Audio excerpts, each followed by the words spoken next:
Hello! Welcome back to my channel.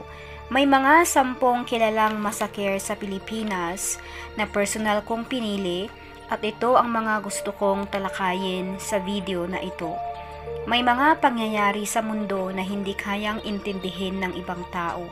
Isa na ako at alam kong isa ka rin sa mga nagagalit at hindi maintindihan ang mga nakikitang kalupitan ng mga may maiitim ang budhi. Ating talakayin ang mga ilan lamang sa mga massacre na nangyari sa Pilipinas.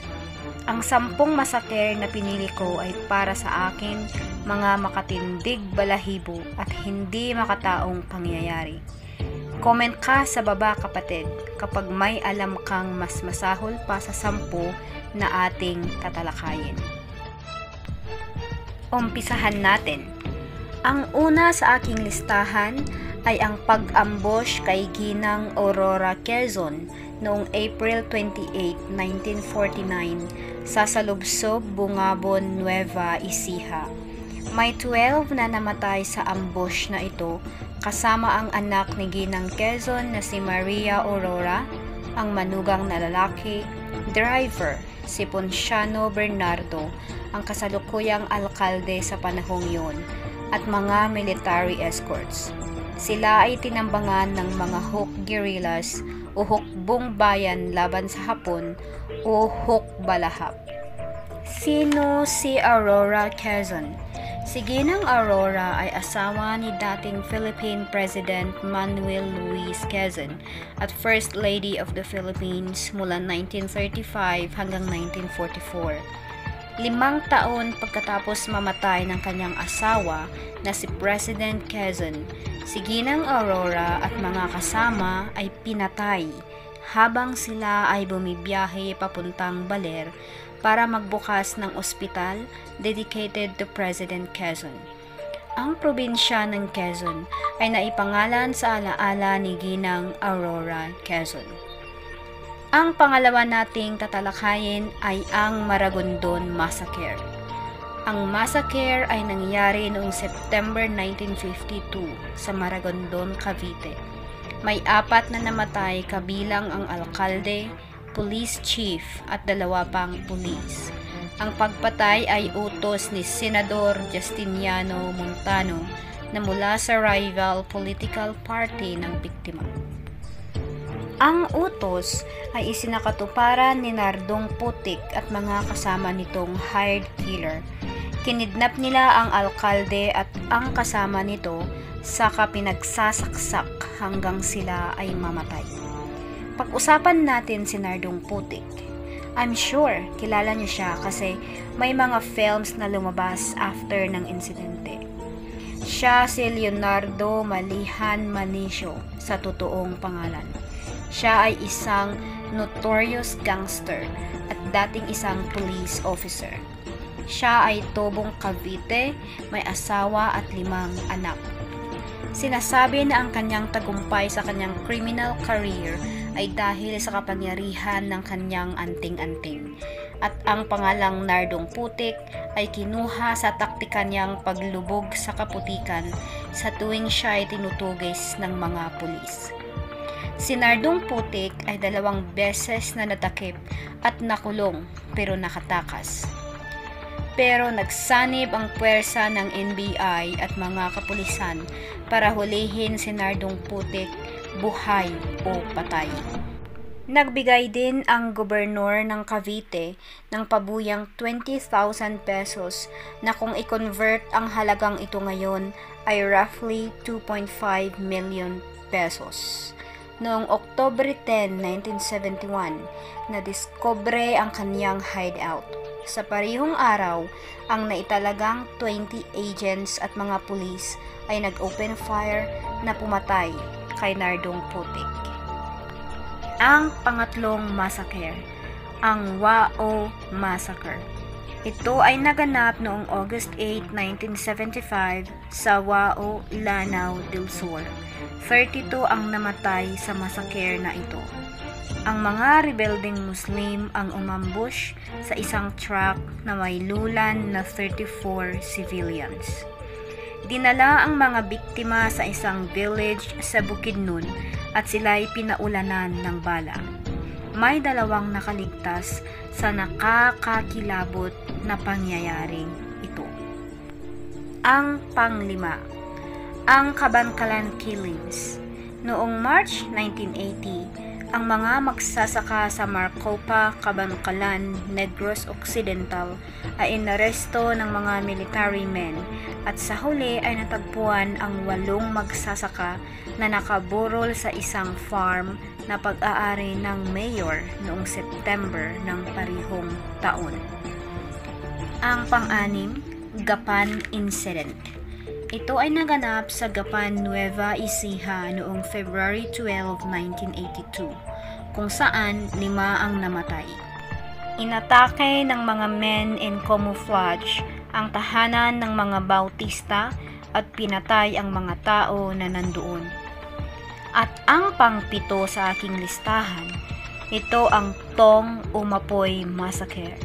Noong 1983 sa Tawi-Tawi, isang Navy ship ang nagpaputok sa isang pampasaherong bangka na ikinamatay ng mga 57 tao na sakay nito. At ang number 8, alam kong alam nyo ito mga kapatid, ang Hacienda Luisita Massacre. Ang Hacienda Luisita ay naging pagmamay-ari ng mga kuwangko sa Tarlac City. Paano ba ito napunta sa mga kuwangko? Ang hacienda ay dating pag-aari ng mga Spaniards during their colonization dito sa Pilipinas at ginawa itong sugar mill. Nagpatuloy ang produksyon hanggang sa American period until the Japanese occupied the Philippines. Noong 1957, nag-decide na ibenta ng mga owners ang hacienda at dito na pumasok si Jose Cojuangco na father-in-law ni Benigno Aquino Sr. Jose Cojuangco was offered to purchase the land by then-President Ramon Magsaysay. Si Jose Cojuangco ay nangangailangan ng loan para ipambayad sa hacienda, kung kaya tinulungan siya ng gobyerno para makakuha ng 5.9 million pesos loan from the Central Bank of the Philippines at GSIS.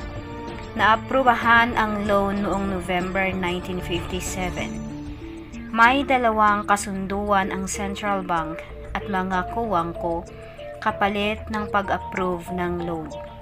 Isa sa kasunduan ay ang ipamahagi ang hacienda sa mga magsasaka. Ang mga kuwangko ay may 10-year na palugit para ipamahagi ang hacienda sa mga magsasaka. Noong 1958, naging opisyal na pagmamay-ari ng mga kuwangko ang hacienda. Noong 1967, dito nagtapos ang palugit para sa mga kuwangko para i-distribute ang lupain at ang kasalukuyang presidente ay si Ferdinand Marcos. Nag-attempt ang administrasyon ni Marcos na tuparin ang kasunduan pero hindi nagtagumpay. Taong 1986 to 1992, ang nanungkulang presidente ay si Corazon Aquino. Siya ay anak ni Jose Cojuangco at isa sa mga plataporma niya ay tungkol sa land reform. Pero sa panahon na siya ay nanungkulan, na-dismiss lahat ng kaso na inihain ni Marcos laban sa hacienda owners. Maraming mga magsasaka at kanilang union ay nagtuligsa sa desisyong ito pero walang nangyari. Noong November 6, 2004, ang mga farmers union ay nag-strike sa hacienda para taasan ang kanilang week wage na nagkakahalaga lamang ng 9.50 pesos at para ipaglaban ang land reform. Dahil sa paggamit ng mga enforcers ng tear gas, water cannons, guns, and military vehicles, ay may 7 na namatay, 121 na nasugatan, bata o matanda, at 133 katao ang inaresto at na-detained. Walang kaso na naihain sa mga pulis sa massacre na ito. Walang kaso na naihain sa mga pulis sa massacre na ito. Sa kasalukuyan, under the ruling of the Supreme Court, ay naipamahagi ang lupain at shares of stock sa mga beneficiaries ng mga magsasaka. Ang pangsyam na massacre, Cervantes Ambush. Ito ay naganap noong October 25, 2009 sa Cervantes, Ilocos Sur, kung saan ang mga sundalo ay inatake ng mga NPA. 10 ang naitalang patay. Ang panghuli, ang pang-10 ambush na ating tatalakayin, ito ay ang 13 Martires Massacre. Ito ay isang pangyayari na nakakakilabot kung saan 4 na bata ang namatay. Pinagsasaksak sila ng kanilang stepfather noong March 9, 2023 sa Caboclo 13 Martires, Cavite. Matthew 5:21.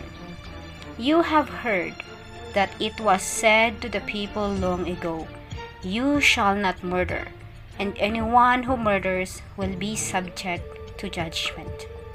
Ang aking panalangin, mga kapatid, na sana ang huling massacre sa Pilipinas na ating mapapanood o mababasa sa social media ay ang 13 Martires Massacre, kasi so far ito ang pinakahuling naitala, kasi ito lamang ay naganap noong March 9, 2023. Thank you so much po for sparing your time to listen or to watch this video. And if you want this kind of topics, paki-subscribe and turn on the notification bell para po tayo ay updated. Thank you so much po and see you soon. Bye-bye!